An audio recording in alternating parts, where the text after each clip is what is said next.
The diagram shows a shaded triangle inside a larger triangle. The area of the shaded triangle is 52 centimeters squared. The area of the shaded triangle is 4/9 of the area of the larger triangle. Calculate the area of the larger triangle. So we know that the shaded triangle has an area of 52 centimeters squared, and that's 4/9 of the larger triangle. So 4/9 of whatever the area of the larger triangle is 52. So we can write this 4/9 of something equals 52. And because we have a missing number problem, rather than dividing denominator times top, we can instead divide by the numerator and then multiply by the denominator. So 52 divided by 4 is 13, and then 13 times 9 is 117. So that means our missing number is 117. And we can check that 117 divided by 9 times 4 equals 52. So the area of the larger triangle is 117 centimeters squared. N stands for a number between 50 and 60. Complete these statements. One has been done for you. N plus 10 stands for a number between 60 and 70. That's because 50 plus 10 is 60 and 60 plus 10 is 70. 10 times n stands for a number between what? Well, 10 times 50 is 500 and 10 times 60 is 600. So it stands for a number between 500 and 600. And now n minus 5 stands for a number between what? Well, 50 minus 5 is 45 and 60 minus 5 is 55. A packet contains 1.5 kilograms of guinea pig food. Remi feeds her guinea pig 30 grams of food each day. How many days does the packet of food last? So 1.5 kilograms is the same as 1,500 grams because there are 1,000 grams in 1 kilogram. So to change kilograms to grams, we multiply by 1,000. And the easiest way to do that, if we have a decimal, is to imagine zeros on the end so that there's 3 decimal places. So 1.5 is the same as 1.500, and if we take out the decimal point, that's 1,500. So she feeds her guinea pig 30 grams each day. So to find how many days, we need to divide 1,500 by 30.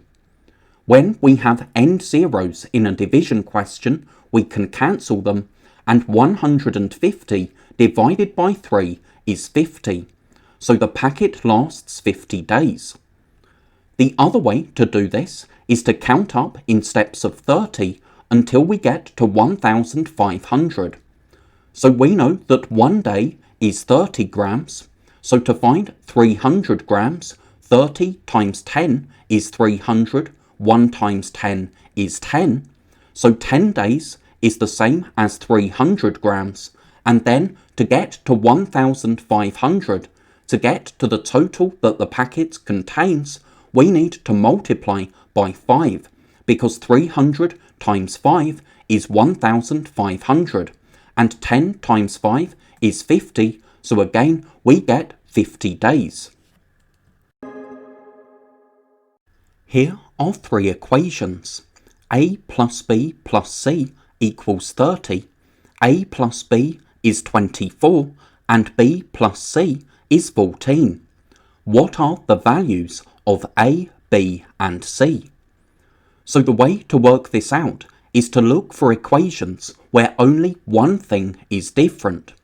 So the only thing that's different about this top equation compared to the middle one is that we've added C as well. And we can see that adding C as well means that our answer is 6 more. So that means C must be 6. And if we know that C is 6, we have B plus 6 equals 14. So that means B must be 8, because 8 plus 6 is 14. And now, if we know that B is 8, we have A plus 8 equals 24, and 24 minus 8 is 16, so that's the value of A. Shenaz buys a pack of 24 cans of cola for £6. What is the cost of each can? So one way to work this out is to think £6 is the same as 600 pence. So we can divide 600 by 24.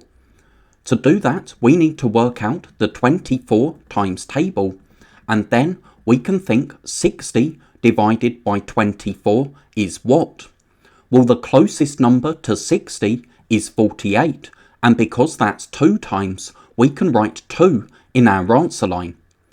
Now we subtract and bring down, so 60 minus 48 is 12, and if we bring down the 0, we can see that 120 is 5 times 24, so we have 5 in our answer line, which means the cost of each can is 25 pence. But there is a simpler way to solve this. We know that 24 cans cost £6, so we can scale down. To know how many cans cost £1, we can divide by 6, because £6 divided by 6 is £1, and 24 divided by 6 is 4. So if we know that 4 cans cost £1, we can divide by 4, and that tells us that 1 can must cost 25 pence. What is the value of 4x plus 7 when x equals 5? So 4x means 4 times x. So if x is 5, we can work out 4 times 5 and then add 7. 4 times 5 is 20, plus 7 is 27. Jim draws a graph to show how high 2 rockets go during their flight. Estimate how much higher rocket A reaches than rocket B.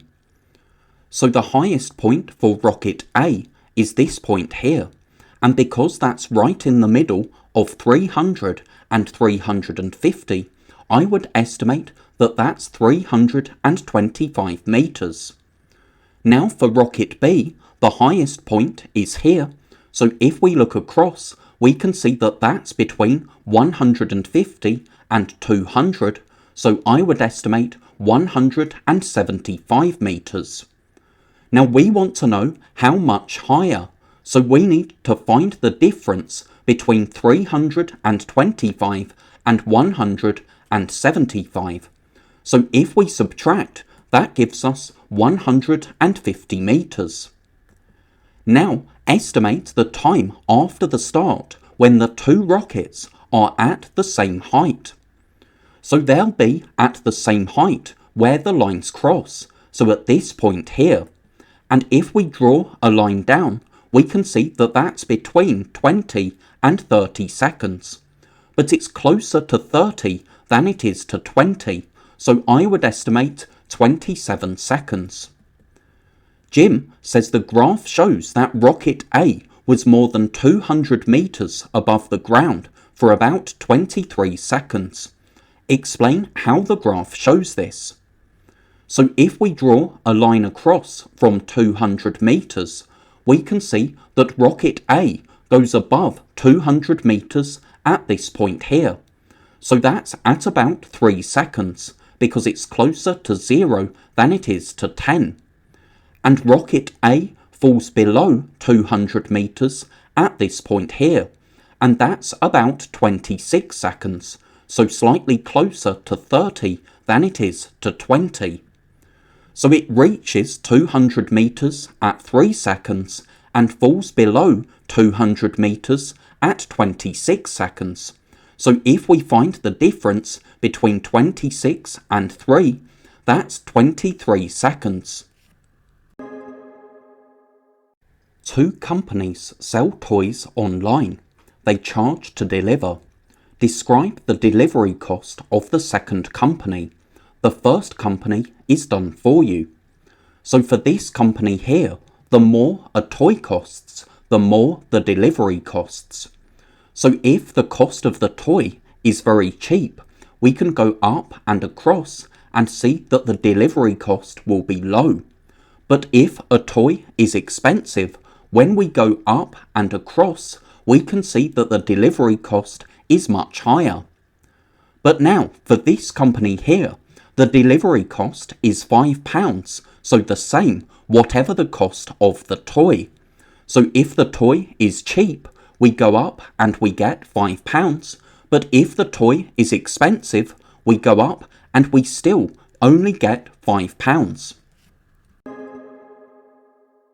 Write the same number in each box to make this correct. Something plus something plus something equals 10.5. So because the same number has been added 3 times to make 10.5, to find the number, we can divide 10.5 by 3. So we copy up the decimal point. 10 divided by 3 is 3 remainder 1, and 15 divided by 3 is 5. So our number is 3.5. 3.5 plus 3.5 is 7, plus another 3.5 is 10.5. Write 2 fractions, each greater than 0 and less than 1, which have a difference of 3/4. So a difference is what you get when you subtract.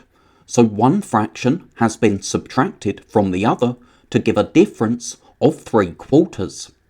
Now we need to think what these fractions could be. We know that the fractions need to be greater than 0 but less than 1. So if we have 1/8 as this fraction here, I'm choosing 1/8 because it's a small number, so that means this number here won't go above 1. But then we can find this number here because it's the first number of a subtraction that's missing. We can find this number by adding 3/4 and 1/8. So 3/4 is the same as 6/8, and if we add 1/8, that gives us 7/8. And 7/8 is less than 1, it's not an improper fraction, so we can have 7/8 and 1/8. But there are lots of possible different solutions for this question. I tried 1/8 because 1/8 is a small fraction, so would mean that this fraction wouldn't be greater than 1 whole, and also because 8 is in the 4 times table, so it made adding 3/4 and 1/8 fairly simple, because we could just change 3/4 to 6/8 in order to get this card here.